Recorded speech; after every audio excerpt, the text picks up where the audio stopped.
Welcome to tutorial number 2 on iCloud. We will be covering the API basics and how to create and access files. So let's get right on. As you can see, I am using my example app Synchron again. This can be found on GitHub at the link under this video. I have created a new file called docs. This is a subclass of UI document, iCloud's file type, and have added some overwritten methods to just set a string of empty in the file if it is a blank file. These will decode and encode the data being accessed. Back in the view controller, the first thing you need to do is to have a property for the NS metadata query. Otherwise, this query gets deallocated and the callback notification never fires. In the first bit of code, I have the name of the file I want to access or create. iCloud uses predicates to find the files similar to core data. Currently, I am searching on the name, but there are many other options for searching. Set up the notification callback. Remember to call stop on the query once the notification fires, or it just continues running until your app stops.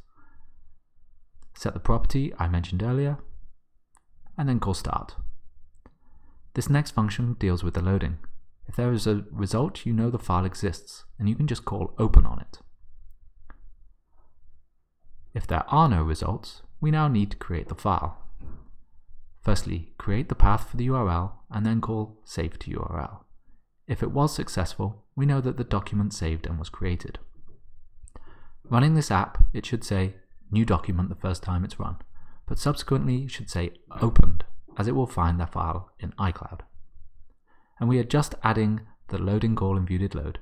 You may add it elsewhere, but remember this all needs to be run on the main thread. So let's get on and run it.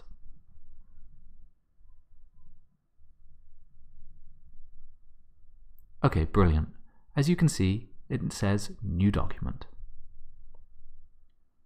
If we build and run again, it now says opened, so the file has been created and can now be opened on other devices.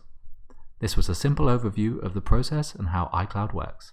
Thank you for watching this episode. We will go into greater detail in the upcoming episodes. Remember, this example can be found on GitHub if you want to look at it in more detail.